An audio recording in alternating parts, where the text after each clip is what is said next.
Okay, we are live again. This is your Senate Transportation Committee. We're going to continue the discussion this morning. The next act this morning is catalytic converters. And we've had a little bit of discussion about it. We know it's a big problem out there. We're trying to find some answers of how to prevent it. And I know it's an issue, not only Vermont, but it's an issue in a big part of the country. So this morning we have Kurt McKenzie, I guess, with us this morning. And we also have a couple of members of this committee who are on Zoom, Senator Kitchell and Senator Perchlik. Senator Ingalls will be back in a moment. Senator Chittenden is here. So we'll turn it over to you. And Senator Chittenden, anything you want to add for it? Kurt McKenzie was recommended to us by Colonel Birmingham. Kurt, you could tell us a little bit more about your organization. I don't know if you've spoken to Senate Transportation before, but it's certainly new to me. So any introduction you could give us on what you do and what you can provide us on this topic would be very helpful. Sure. Thank you, Senator. So NESPIN is the New England State Police Information Network. We're based out of Franklin, Massachusetts, and we provide law enforcement assistance to the 6 New England states and also some of the provinces of Atlantic Canada. We are part of a larger organization called RISS, RISS, which stands for Regional Information Sharing Systems Program, and we are currently this year celebrating our 50th anniversary. We are technically, there are 6 centers like NESPIN throughout the country. We have ours in Franklin, Massachusetts. There is one in north of Philadelphia. There is one in Nashville. There is one in Springfield, Missouri, one in Phoenix, Arizona, and one in Sacramento, California. So we all run independently, but we are part of this RISS program. RISS is it's a line item in the congressional budget. So we are federally funded by grant funds, and the services that we provide to our law enforcement members, which could be state, local, county, federal, as long as they're a bona fide law enforcement entity, we can provide services to them free of charge. Some of the services that we provide are specialized equipment loans, various databases, analytical services, criminal intelligence services, field services, and we have several of our law enforcement coordinators with us today. And the reason we have 6 centers is because the different parts of the country have different issues that are emerging at different times. So we are also, I should say, we are governed by state and local law enforcement. So our policy board is the 6 colonels of the state police agencies for New England, and also 1 local representative, either a chief of police, a sheriff, a superintendent, etc. For the state of Vermont, that is, of course, Colonel Birmingham, and then Chief Patrick Foley from Williston.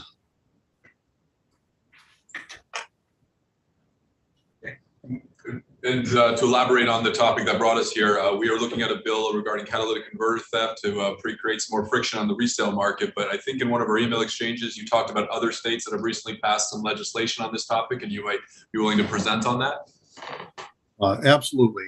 I've invited some of our law enforcement coordinators from Maine, Connecticut, Vermont, New Hampshire, and also central Massachusetts and Rhode Island are with us. And in addition to that, we have been tracking for our law enforcement members catalytic converter thefts for some time now. So we also have Carolyn Graham, who is our criminal intelligence services manager, and one of our criminal intelligence specialists, Casey Richards. And I can tell you that it is absolutely an epidemic. I'm sure you already know this, but there are some people that consider catalytic converters to be merely scrap, and they're really not. They're more in line with what I would consider a precious metal than just a piece of scrap. And for example, the average catalytic converter holds 1 to 2 grams of rhodium. Rhodium is currently $334 a gram. 3 to 7 grams of platinum at $31 per gram. 2 to 7 grams of palladium at $48 a gram. So each catalytic converter is worth approximately $800 to $850 currently, and that has come down in the last year or so in precious metals. And to give you a comparison, gold today is $58 a gram. So right now, rhodium alone is almost 6 times as valuable as gold. So these things are, for the criminal element out there, for lack of a better term, they're gold. So we do have Matt Stewart, and I think we could start with the state of Maine because they have they've been on the cutting edge of this. And Matt is a retired Maine State Police. He's now a law enforcement coordinator for us. He's been with us for well over a decade. So, Matt, would you like to take over from here about what's going on in Maine? Absolutely. Thank you, Director. Good morning, Senators. Thank you for taking the time to meet with us today. State of Maine culminated an effort in 2022 to activate a change to Maine state statutes to criminalize some of the catalytic converter activities and to require reporting of purchases of catalytic converters within the state. So anybody essentially that is selling a catalytic converter, a loose catalytic converter removed from a vehicle, that transaction, when it's sold to a recycler, must be reported into a database. And that database is RIS's database called RISProp, which is a database that essentially keeps track of reseller transactions. So anybody that buys something for the purpose of reselling it, that is pawn shops, gold buyers, scrap yards, et cetera. And this is a long-established database that NESPN and RIS have been providing to our law enforcement members for probably 15 years now. So it's a very well-established, highly used database, very effective database. And we modified that database, our IT people, in conjunction with the Maine Bureau of Motor Vehicles, in collaboration with them over the course of probably about a year and a half, modified that database to meet their needs as far as providing a reporting system for the scrap yards, the recyclers within Maine to report the transactions when they do purchase a catalytic converter loose off the street, which was their main concern in combating the sale of stolen catalytic converters. We started that law was voted or signed into law by the governor on April 25th of 2022, was to take effect in July of that year. And since that time, we at NESPN have been visiting scrapyards throughout the state of Maine, setting them up with a reporting system. We have a point of sale program that we provide free of charge to the recyclers and the scrapyards in this particular instance, and to pawn shops and other resellers as well, that allows them to upload the transaction data for when they purchase items that are required by law to be reported to law enforcement. This RISProp database that I mentioned, that I referenced, is available to any vetted law enforcement officer within the country that belongs to the RIS system. And as the director mentioned, there are tens of thousands of law enforcement officers throughout the country that have been vetted, have been allowed access into the system. So it is not a database of information that's accessible to the public. It's not a database of information that's accessible to anybody that shouldn't have access. It's only available to vetted law enforcement.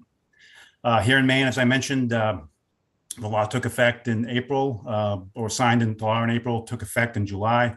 And again, since that time, we've gone to every scrapper within the state to set them up with a point of sale system.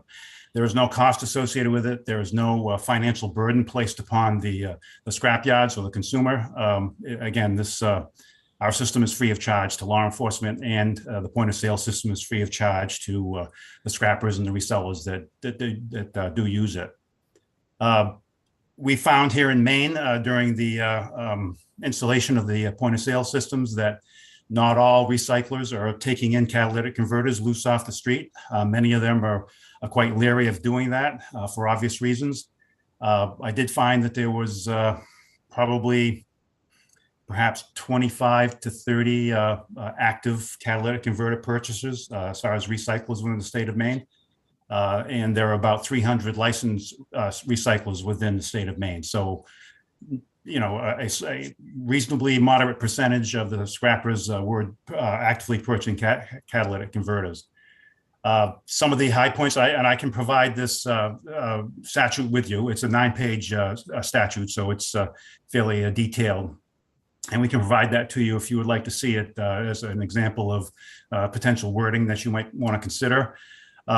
It does require reporting within 10 days of the transaction at the scrapper. Basic identification information must be submitted into the system.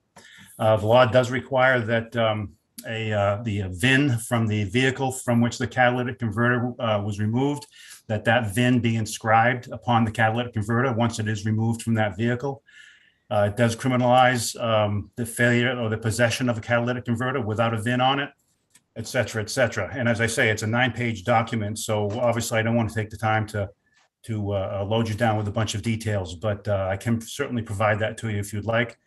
And I also have connected with the Bureau of Motor Vehicles individuals that were very, very central to this whole effort here in Maine. And they are eager to work with you, to collaborate with you, to provide you with any information and assistance that they can.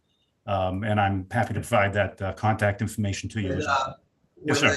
when the thief brings the catalytic converter to the junkyard or wherever, who takes the precious metal out of the catalytic converter? Is it the junkyard or the thief? Generally speaking, my understanding of the process is that there are the sort of first level recipients of the item, which would be the scrapper or the junkyard or the recycler, as they're referred to here in Maine. So the recyclers, generally speaking, do not deconstruct the catalytic converters. They will take them off the street. They will make the transaction. They will usually collect them, get a significant number of them. Then they will pass it on to another entity, another company that's either deconstructs the catalytic converters or they sell them to another entity further down the line. Why is this precious metal needed in a catalytic converter? I mean, it sounds very expensive to put into a muffler. Right. So is it something that they have to have? Right. Per EPA regulations from actually many decades ago, the federal government required that for pollution control, the vehicle manufacturers come up with ways to eliminate or reduce toxic gas emissions from the internal combustion engines that they were making. And one of the ways that they tried to meet these regulations was through this catalytic converter, which essentially scrubs a lot of the toxic gases that come out of a gas engine. And these precious metals are what enables that catalytic converter to remove a certain portion of those toxins from those gases. And the reason that the precious metals are currently so highly valued is that there is a very limited supply of those precious metals, of the palladiums and the other items that are within the catalytic converters. There's a very limited supply internationally. So recycling those metals is central to the whole effort to reduce toxic emissions into the atmosphere. Is there any talk about replacing those chemicals with something differently in the future, or the automobile manufacturers, are they still? Yeah, I presume that. Yeah, I presume they are, sir. I mean, it would certainly make sense and be very, a great thing if they could do that. I'm not aware of anything that's on the horizon, but I'm sure they're working, very hard at it. But again, the central issue about catalytic converters right now and their contents is that there is a very limited supply of it. So recycling that stuff seems to be at the core of the demand for these precious metals. Mr. Stewart, may I ask you a question about something you just said? Yes, sir. So I'm really intrigued by something I heard you just say that Maine did, which is to criminalize the possession of a catalytic converter that does not have a VIN inscribed or associated with it. That's intriguing to me because I think it might do a lot to give law enforcement the tools if they pull somebody over with catalytic converters and they don't have a chain of custody or a VIN associated to them. Could you elaborate on how that has been enforcement-wise, how it's been received, or any concerns you have with how that was implemented? Well, I'm not in possession of any statistics as far as how the enforcement of that particular statute has proceeded since July. So I'm afraid I apologize. I can't provide you any specific details as far as what's happened on the street. I can actually. Would you like me to try to put up on the screen what I have for the statute, or would you want me to just send it to us afterwards? I'm just intrigued by that notion, and if Ledge Counsel for our Senate is listening, I would love to explore that further in a further discussion. Yeah, and let me see if I can find it for you. I don't want to misrepresent it, so let me read it and make sure that I give it to you. But if others wanted to speak, we can certainly move on. Well, we have one section here, Senator. It's section 9, actually, under transportation. It says the following provisions govern the transportation of a catalytic converter that has been removed from a motor vehicle. A person may not transport a catalytic converter that has been removed from a motor vehicle that the person has reason to know has not been engraved or marked in accordance with subsection 114, section 952, subsection 1B, paragraph C. So essentially, to my reading, and I believe the intent was that if somebody was transporting a catalytic converter, it must be displaying the VIN from the vehicle from which the catalytic converter was removed. Senator Kitchell, Senator Persick, any questions? Just jump right in anytime you want to, any concerns or questions. Anything right now? Yes. I just want to clarify, so that the main law just passed last July?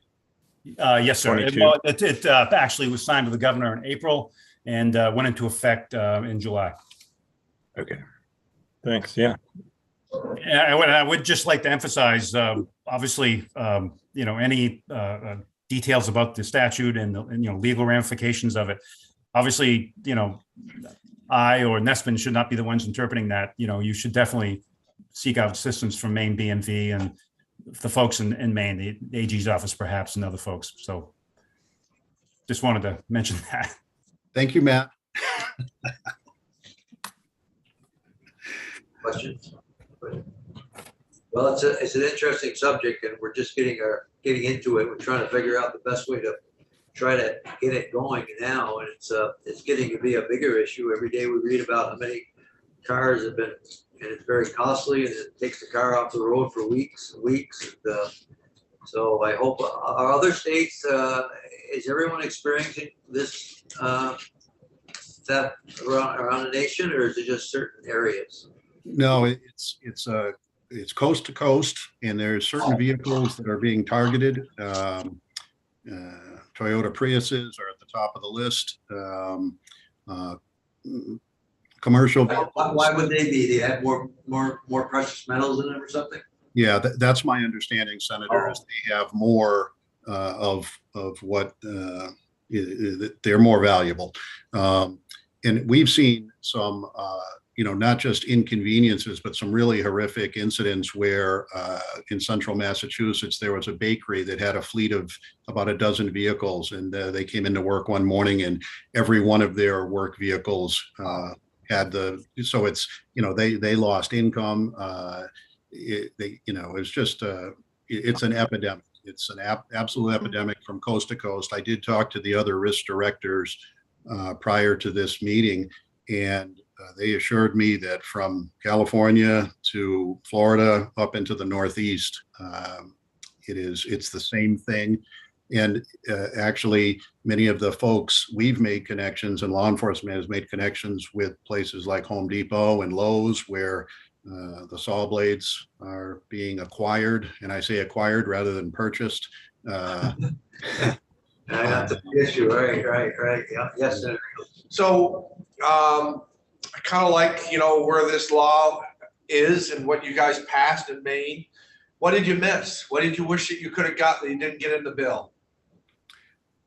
Well, that's a good question. And we're not usually asked things like that, but our risk prop database has the capability, and in many places, it is enforced that a copy of a photographic copy of the government issued ID that the person came in with can be entered into it, uploaded into it. Also, a picture of the customer at the time of sale.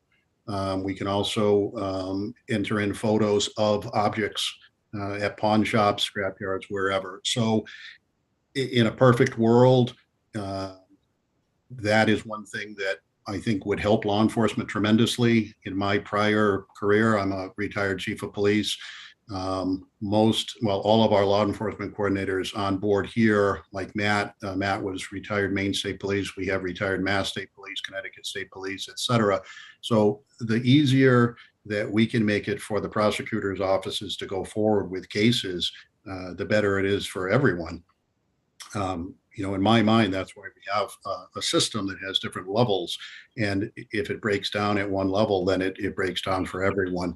So in some places, there is photographic requirements. In other places, there is not. Maine chose not to go that route. We have Connecticut is in the process. Massachusetts just signed into law. Governor Baker's last month, he signed into law Chapter 266, 148. And certainly I could ask Dan Wildgrove, our Massachusetts law enforcement coordinator, to describe that a little bit. I know that the Chiefs of Police Association is looking to use us as the conduit for each of the 351 cities and towns for reporting. So certainly, if you'd like, Dan can describe what Massachusetts is doing. Yes, please. Is there any model legislation that you could recommend that we use that would be the most effective? I mean, I'm sure there's different pieces here and there. Is there any particular model out there that we should be considering along as we're going into this? I think Maine is certainly at the leading edge. And I think Connecticut has some good points, as does Massachusetts.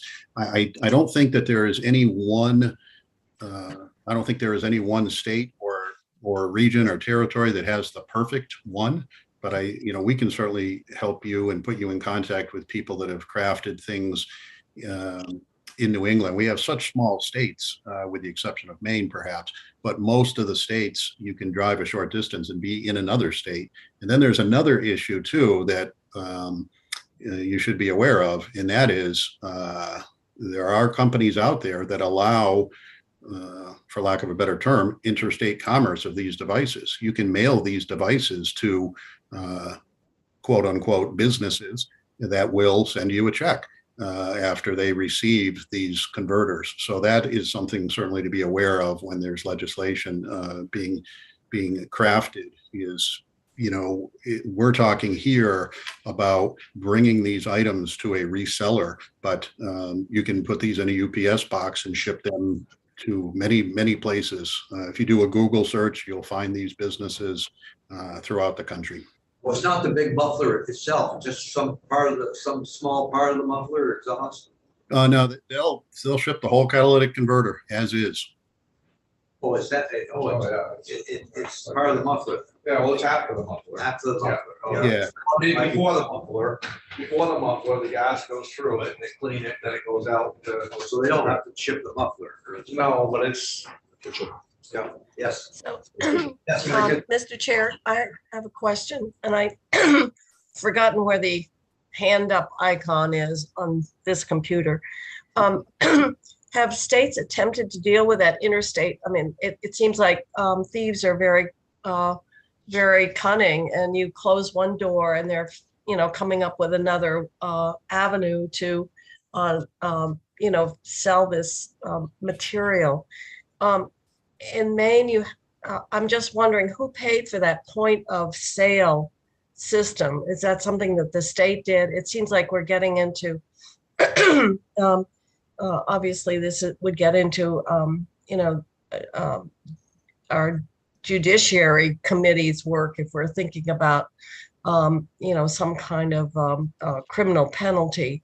But I was wondering in terms of, are there states, if you don't have anything, I suppose you become a haven for more of these sales potentially. But then the question is, do we end up just diverting everything to to the mail and out of state opportunities? So I was just wondering about who paid for your system. Are there various versions of it, lower cost, more cost, in terms of where other states are? Sure. So I'll answer the point of sale question. There is no charge. We are federally funded. We've been federally funded for the last 50 years.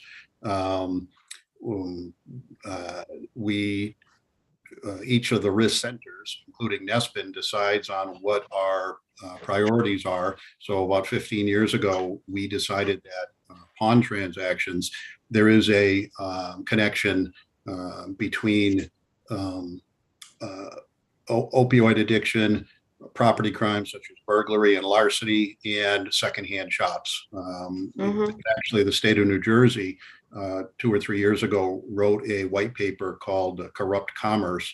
And when you read that document, it's about 100 pages. If you substituted the words New Jersey for New England, it's exactly what we saw 15 years ago. So the short answer is there is no cost. As long as NESPN continues to be funded, there's no cost for the police. There's no cost for the shop owner. There is no transaction fee. Our staff wrote the program. We update the uploader. We have programmers at our facility in Franklin, Mass. We own it. It's proprietary. We documented about $14 million in recovered stolen property over the years. And the hidden gem is that the hundreds and hundreds of municipalities, cities, and towns that use our system, they don't have to pay a vendor up front to use it. So we're saving on the front end, and we're helping to recover property, some of which is irreplaceable when you're talking about jewelry and heirloom jewelry and stuff of that nature. So there is no cost to use the RISPROP system. Now, we're not here to try to sell RISPROP. We're just mentioning that it's available. When I say sell, that's not even the right word, because it's not for sale, it's free. As far as the interstate commerce is concerned, I'm not aware of any state legislation that addresses that. And I believe that's mostly because I think that's going to have to come from the federal level. When we're talking about shipping things across the country, I don't know how that could be enforceable by any one state. Yes, Mr. Grassi has his hand up. yes, go right ahead. Good morning, Brian Grassi. I'm the Deputy Director at NESPN. In regards to the potential of involving your judiciary committees, the Commonwealth does have laws presently on the books for the stealing of motor vehicle parts and also for the possession of stolen goods. So your statutes might already apply and perhaps just be incorporated into what you're doing presently. Thank you, Brian. I'd love to hear more about Massachusetts. I think you were going to give the floor to Dan there to speak to that. Yeah. So Dan, do you want to introduce yourself and then talk about what Mass is doing? Yes, good morning. My name is Dan Wildgrub. I am the law enforcement coordinator for Central Massachusetts and Rhode Island, a position I've had for just over a year now. But prior to that, I was a Massachusetts State Trooper for the last 30 years. I retired as the lieutenant in charge, or the executive officer in charge of homicide investigations and major crimes investigations in Worcester County, Massachusetts. During that time frame, investigated numerous crimes, and that's kind of led me to this job now. As Director McKenzie mentioned, Governor Baker signed into law just before leaving office in December, Chapter 266-148, that basically gives the chiefs of police in every community in Massachusetts the ability to monitor and document the sale of catalytic converters, scrapped catalytic converters, to scrap dealers that are operating in their communities. I'll just read you some of the requirements under the Mass General Law. When a person or a business or an entity arrives at the scrap dealer to scrap the catalytic converter, the law is going to require some proof of identification in addition to a bill of sale or other legal document demonstrating ownership of the catalytic converter. It's going to require them to preserve copies or digital images of the documentation to keep records of all catalytic converter transactions and make available to the local police chief or designee pursuant to this subsection. So in addition, they have to document the date of the transaction, the name, address, telephone number, and signature of the seller, a photocopy or digital image of the seller or offer's photo identification, the license plate number of the vehicle used to transport the catalytic converter, a description of the catalytic converter, a photograph of the catalytic converter, photocopies or digital images of the bill of sale, or other legal document demonstrating ownership by the seller or offerer, and the price paid by the licensee for each catalytic converter and the total transaction amount. And it's requiring that these records be maintained by the scrapper, the reseller, for 3 years from the date of the transaction. It's a multiple page document here, but that's kind of the meat of it. I think we're all here because it's become not only just an inconvenience for some of these people that have fleets of vehicles that are affected by it, but it's also we've had in Massachusetts homeowners, vehicle owners, and law enforcement officers threatened by the thieves when they have confronted these individuals while stealing the catalytic converter in the wee hours of the morning. Shots have been fired in other parts of the country. It's become a problem that these laws are hopefully being passed to deter the theft and scrapping of these. Why did they bring them to the junkyard? The junkyard takes the particles out of the catalytic convertible. Can't the thieves do it themselves, or they have to bring it to a junkyard? No, I think the decanting process, as it's referred to, for removing the precious metals from the catalytic converter is a kind of an intricate process that it needs to be done in a different environment other than a scrap yard or an auto body shop. Oh, okay. Any other questions, comments? Yeah, one last question. I know Maine's early on, but Dan, Massachusetts, or any of your areas that you cover, are the laws working? This particular law in Massachusetts, it just went into effect. It does have the power to deter the theft and scrapping of catalytic converters, there's no doubt in my mind. As far as Maine is concerned, Senator, can only give you anecdotal observations at this point, because I don't believe any statistics have been compiled, again, because it's only been 6 months or so since the regulation went into effect. But my opinion, again, anecdotally from going around the state and speaking with either law enforcement agencies or the recyclers themselves, there seems to have been a positive impact. A lot of the recyclers have told me, as I've been setting them up with the point of sale system, that the requirement that the seller of the catalytic converter present photo identification, obvious fact that the recyclers collecting the information and going to put it into a reporting system, those factors seem to push away the people that are coming in with hot catalytic converters. A lot of folks will just, once they're asked for identification or, further information, they just take the catalytic converter and take off, say, I'm going to go somewhere else. So it does seem to have an impact, to some degree anyway, anecdotally. But I don't have any stats to back that up. Again, this is just anecdotal information. But yes, it does appear to be having a positive impact. Thank you. Well, good. We learned a lot. It's an interesting subject, and everybody wants to do something about it. We just want to head in the right direction if we're going to address it. But it's very helpful to have all your comments this morning. We thank you very much. And if we need anything, we'll be back in touch. Thank you very much. Thank you very much. Thank you. Helpful. Very helpful. Thank you, sirs. Thank you, ma'am. Appreciate the opportunity. Thank you. Thank you. We're all done.